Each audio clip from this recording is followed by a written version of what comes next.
Hi, Money Madeline here. How is everyone? Money Madeline PA. Follow me, add me, check my videos out.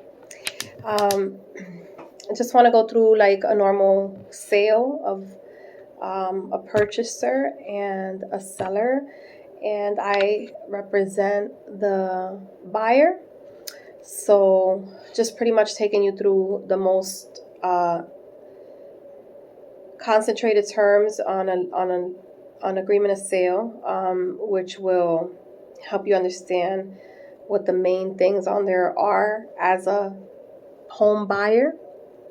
They're the most important dates on the contract, and really what entails the key portions in the real estate contract. So you have your signed or your executed date, which the day that you and the homeowner came to mutual minds and both agreed on a price and terms. That is the executed date when you both signed the document and it was agreed on. The next important date we have is your EDD, or your deposit money due date. So on the contract, you're going to have typically a 5-day estimated due date for your deposit money check.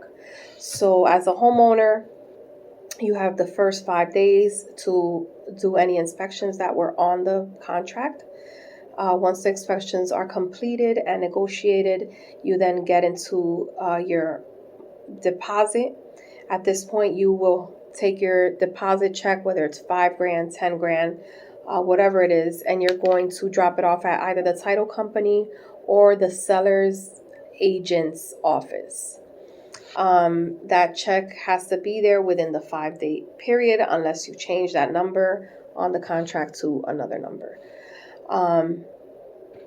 Then we have our inspections, and then we have a reply to inspection deadline. So if we opt in for inspections and we have any requests for the owner after reviewing the report, then we will put that into another document asking for changes that we would like. Is the homeowner obligated to agree? No, the homeowner is not obligated to agree. The homeowner signed that agreement with our original terms.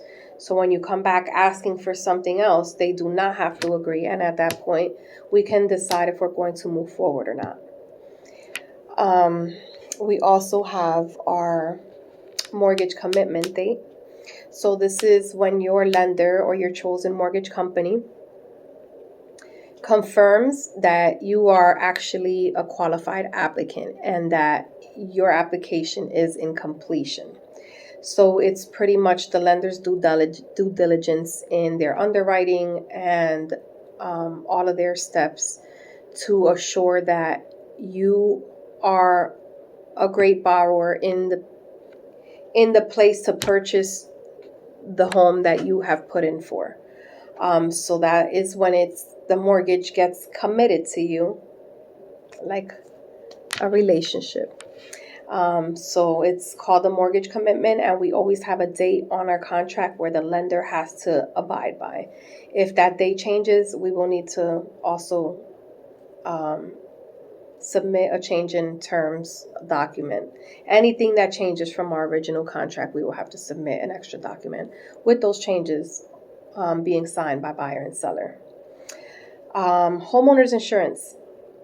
So it's best that you call different companies. You start off with your auto.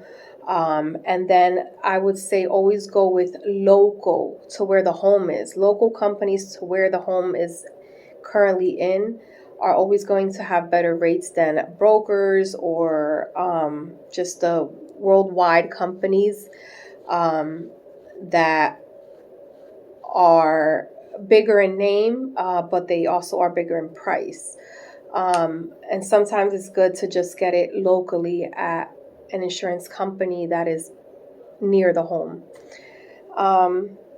And you can get it through whoever you'd like. Anytime a realtor puts together documents for you, we do an estimated cost, averaging about, for a $200,000 to $300,000 home, $1,600 a month, $1,500. I mean, for the year, I apologize.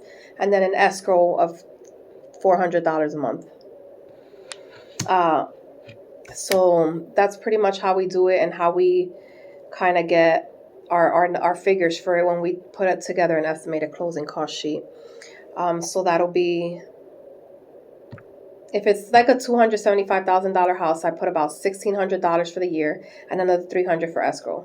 So for the year. So I apologize, I said for the month, but that's total $1,900 for the year. And then now with homeowners insurance policies, there are many different things that you can add insurance for. It's not only fire, but it's also for tenants. It's also for sinkholes, even the sewer lines, which are really important when you are buying older homes. The sewer lines go bad. You pay if you rent a machine to unclog it, or you pay somebody to do the job and that doesn't do it, and you gotta break underneath the concrete on the street. That's a whole nother very big cost. And when you have an older home with the old metal sewer pipes, that can definitely be an issue for you as a new homeowner. So just wanted to kind of touch on base on that real quick. And then we have, last but not least, the closing date, which is the settlement date. That is when you actually go sit down with a title agent and your realtor and the buyers and the sellers, and you all sit down at the table and sign all your documents. You exchange hands of the home. It becomes yours that day. You get your keys from them, and it is finished, complete. Amen. So yeah, blessings to you guys. Thank you for watching my video. If you have any subjects you would like me to touch base on, please comment and leave them in there. That would be more than happy to talk about topics that I don't already have lined up. And, peace and love to you all. Bye.